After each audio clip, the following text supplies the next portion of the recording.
Halo Bunda, selamat datang di aplikasi Pika, aplikasi kelas Ibu Hamil. Bagaimana keadaan Bunda saat ini? Apakah terdapat keluhan atau ketidaknyamanan yang Bunda rasakan? Kalau ada, Bunda bisa berkonsultasi dengan bidan yang ada di room tanya bidanku ya Bunda. Sekarang kita akan memulai kelas pada pertemuan kedua kita ya Bunda, yang akan membahas mengenai persalinan aman, nifas nyaman, ibu selamat, dan bayi sehat.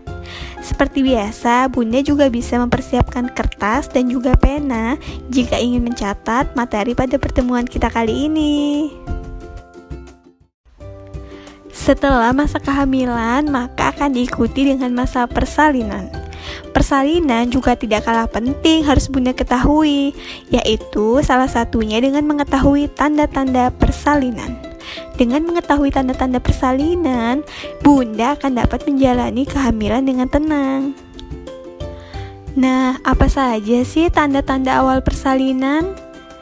Tanda-tanda awal persalinan biasanya Bunda akan merasa perut mula secara teratur, semakin sering, dan juga semakin lama dengan rasa sakit yang juga semakin kuat. Selain itu, juga ada terasa dorongan janin yang semakin kuat di perut bagian bawah. Tekanan pada anus juga akan semakin kuat, sehingga Bunda semakin ingin merasa mengejan.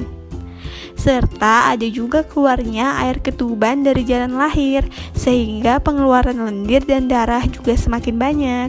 Apabila sudah terdapat tanda-tanda, maka sebaiknya segera bawa Bunda ke fasilitas layanan kesehatan ya.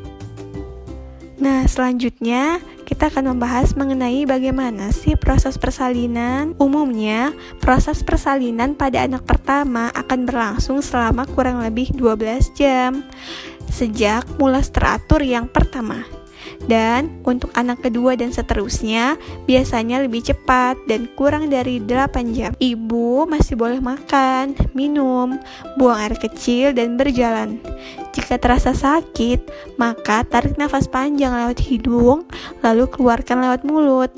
Jika terasa ingin buang air besar, segera beritahu bidan. Bidan akan menuntun ibu untuk mengejan. Pada saat proses persalinan biasanya akan terbagi menjadi 4 kala. Kala ke-1 biasanya dimulai dari saat pembukaan 1 sampai pembukaan lengkap atau 10 cm. Pada kala 2 biasanya dimulai dari pembukaan jalan lahir lengkap atau 10 cm sampai bayi lahir. Biasanya berlangsung 1-2 jam pada kala kedua. Dan kala ketiga itu dimulai setelah bayi lahir sampai lahirnya plasenta atau ari-ari. Biasanya berlangsung 30 menit. Dan kala keempat dimulai setelah plasenta atau ari-ari lahir sampai 2 jam setelahnya. Setelah bayi lahir, maka dengan segera bayi akan dilakukan IMD. Apa sih IMD itu? IMD atau inisiasi menyusui dini adalah memberikan ASI segera setelah bayi lahir dengan meletakkan bayi menempel di dada atau perut ibu, serta bayi dibiarkan merayap dengan mencari puting susu sampai puas. Proses ini biasanya berlangsung kurang lebih 1 jam pertama sejak bayi lahir. Bunda, proses IMD ini sangat bermanfaat dalam memberikan efek psikologis bagi ibu maupun bayi loh Bunda, karena dapat membantu proses pengeluaran ari-ari, dapat mengurangi perdarahan setelah persalinan, serta terdapat ASI yang pertama kali keluar yang berwarna kekuningan atau yang disebut kolostrum yang sebenarnya sangat mengandung banyak sekali manfaat. Di antaranya yakni mengandung banyak antibodi yang dapat memberikan kekebalan yang tentunya akan sangat berguna bagi kekebalan tubuh bayi. Dalam melakukan IMD terdapat beberapa tahapan. Di antaranya adalah tahapan yang pertama, dalam 30 menit pertama biasanya bayi dalam keadaan istirahat siaga, sekali-sekali melihat ibunya dan menyesuaikan dengan lingkungan sekitarnya. Dan antara menit ke-30 sampai 40 bayi mengeluarkan suara dan melakukan gerakan mengisap, memasukkan tangan ke dalam mulut. Kaki bayi biasanya menekan-nekan perut ibu untuk bergerak ke arah payudara, menjilat-jilat kulit ibu, menyentuh puting susu dengan tangannya, menghentak ke dada ibu, menoleh ke kanan dan ke kiri. Dan secara naluriah biasanya bayi akan mengeluarkan air liur, lalu bayi akan menemukan puting susu, menjilat, membuka mulut lebar, dan melekat dengan baik ke payudara. Selanjutnya kita akan membahas mengenai KB atau keluarga berencana. KB pasca persalinan adalah penggunaan metode kontrasepsi yang dilakukan oleh ibu pada masa nifas sejak melahirkan sampai 42 hari setelah melahirkan. Setelah melahirkan, tentunya bunda akan sangat dianjurkan untuk memutuskan menggunakan KB apa nantinya. Tentunya hal itu dikarenakan memiliki beberapa manfaat. Apa saja manfaat KB pasca persalinan? Manfaatnya ialah agar ibu punya waktu untuk menyusui dari merawat bayi, menjaga kesehatan ibu, serta mengurus keluarga. Dan mengatur agar jarak kelahiran atau kehamilan tidak terlalu dekat, yakni yang dianjurkan lebih dari 2 tahun. Lalu, alat kontrasepsi apa sih yang dapat digunakan pasca persalinan? Penggunaan alat kontrasepsi langsung setelah melahirkan sebaiknya dipilih dengan syarat tidak mengganggu pemberian air susu ibu. Beberapa metode yang dapat digunakan yakni untuk jangka panjang seperti penggunaan AKDR atau biasa dikenal dengan IUD, AKBK atau implan. Lalu yang jangka pendek bisa juga menggunakan pil KB, suntik KB dengan menggunakan kondom, serta dengan menggunakan metode amenorea laktasi. Dalam memilih metode kontrasepsi yang akan digunakan, tentunya harus memperhatikan faktor calon pengguna kontrasepsi, baik faktor calon peserta KB dan juga faktor medisnya. Calon peserta KB harus mendapatkan penjelasan mengenai efektivitas dan keamanan kontrasepsi tersebut. Jadi bunda bisa mendapatkan penjelasan dan juga konsultasi lebih lanjutnya dengan bidan bunda ya tentunya. Jadi ingat ya bunda, sebelum menggunakan kontrasepsi, konsultasikan dan diskusikan dulu dengan bidan terlebih dahulu ya bunda. Setelah proses persalinan selesai, maka bunda akan mengalami atau menghadapi masa nifas. Masa nifas adalah masa di mana setelah ari-ari atau plasenta lahir sampai kira-kira 42 hari atau 6 minggu, di mana alat-alat kandungan seperti dalam keadaan sebelum hamil.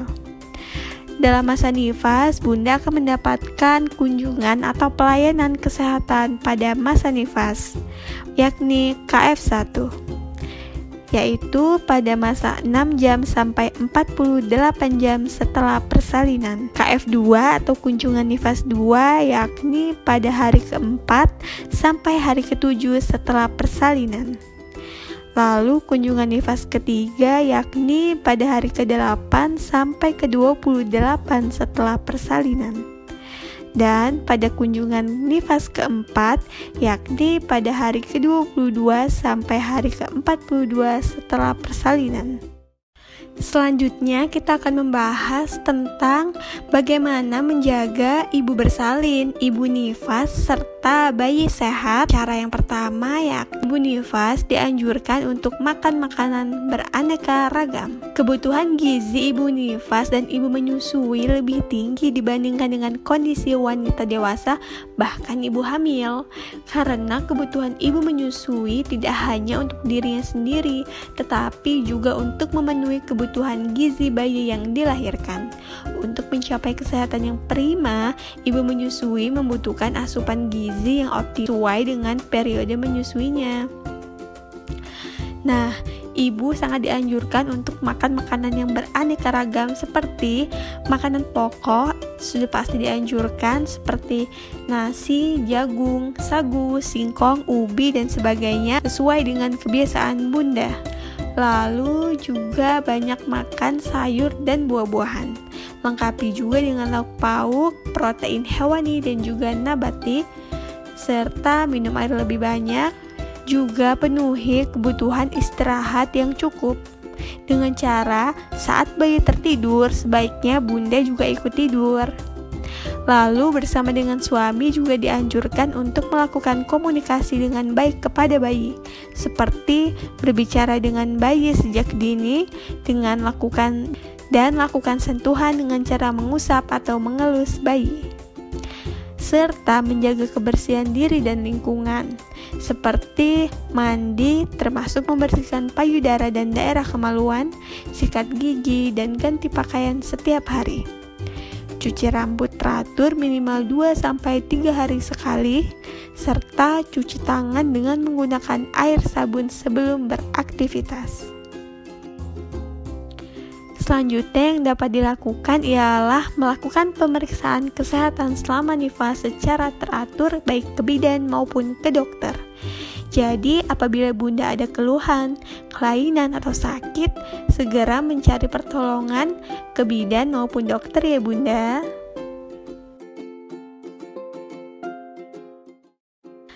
Namun Bunda, ada juga loh hal-hal yang harus dihindari oleh ibu pada masa nifas. Apa saja ya? Yang pertama adalah pada saat persalinan tidak boleh jika tidak ditolong dengan atau oleh tenaga kesehatan. Kenapa? Karena apabila tidak ditolong dengan tenaga kesehatan, maka akan meningkatkan risiko timbulnya komplikasi bahkan kematian jika suatu persalinan tidak sesuai dengan standar asuhan persalinan normal. Lalu yang kedua, Bunda juga tidak diperbolehkan untuk membebat perut terlalu kencang atau menggunakan gurita yang terlalu kencang. Yang ketiga, Bunda juga tidak diperbolehkan untuk menempelkan daun-daunan atau ramuan pada daerah kewanitaan karena dapat menimbulkan timbulnya infeksi dan juga reaksi alergi. Bunda juga tidak boleh untuk duduk di atas bara api karena tentunya akan dapat menimbulkan luka bakar. Dan Bunda juga tidak boleh untuk membuang ASI kolostrum yang pertama kali keluar. ASI yang berwarna kekuningan ini justru mengandung zat antibodi yang sangat tinggi sehingga akan membuat bayi baru lahir mempunyai kekebalan terhadap penyakit. Dan yang terakhir, Bunda juga tidak dianjurkan untuk minum minuman jamu yang tidak direkomendasikan. Selanjutnya, kita akan membahas mengenai mitos pada masa nifas yang sering atau banyak beredar di masyarakat. Mitos yang pertama ialah ibu yang setelah melahirkan tidak boleh makan makanan yang berkuah sebab akan membuat vagina menjadi basah terus. Ini adalah suatu hal yang salah ya Bunda, karena justru ibu nifas itu memerlukan asupan cairan lebih banyak agar produksi ASI-nya pun lebih banyak. Bahkan dianjurkan sekali untuk para ibu menyusui makan makanan yang beraneka ragam, banyak sayur, buah, dan juga minum yang banyak.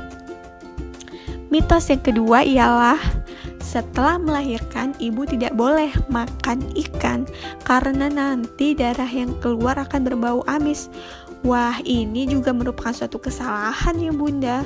Justru ikan merupakan sumber protein dan kaya mineral seperti kalsium, yodium, dan juga zat-zat bermanfaat lainnya.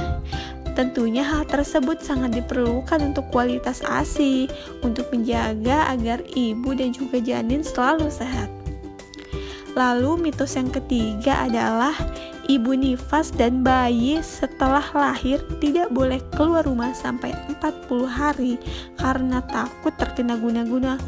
Wah, ini juga salah ya Bunda, karena justru sinar matahari pagi itu sangat baik untuk mencukupi kebutuhan vitamin D, baik bagi ibu maupun bayi. Di samping itu juga, ibu harus keluar rumah untuk mendapatkan pelayanan kesehatan selama masa nifas, baik bagi ibu maupun bayi, termasuk imunisasi bagi bayi.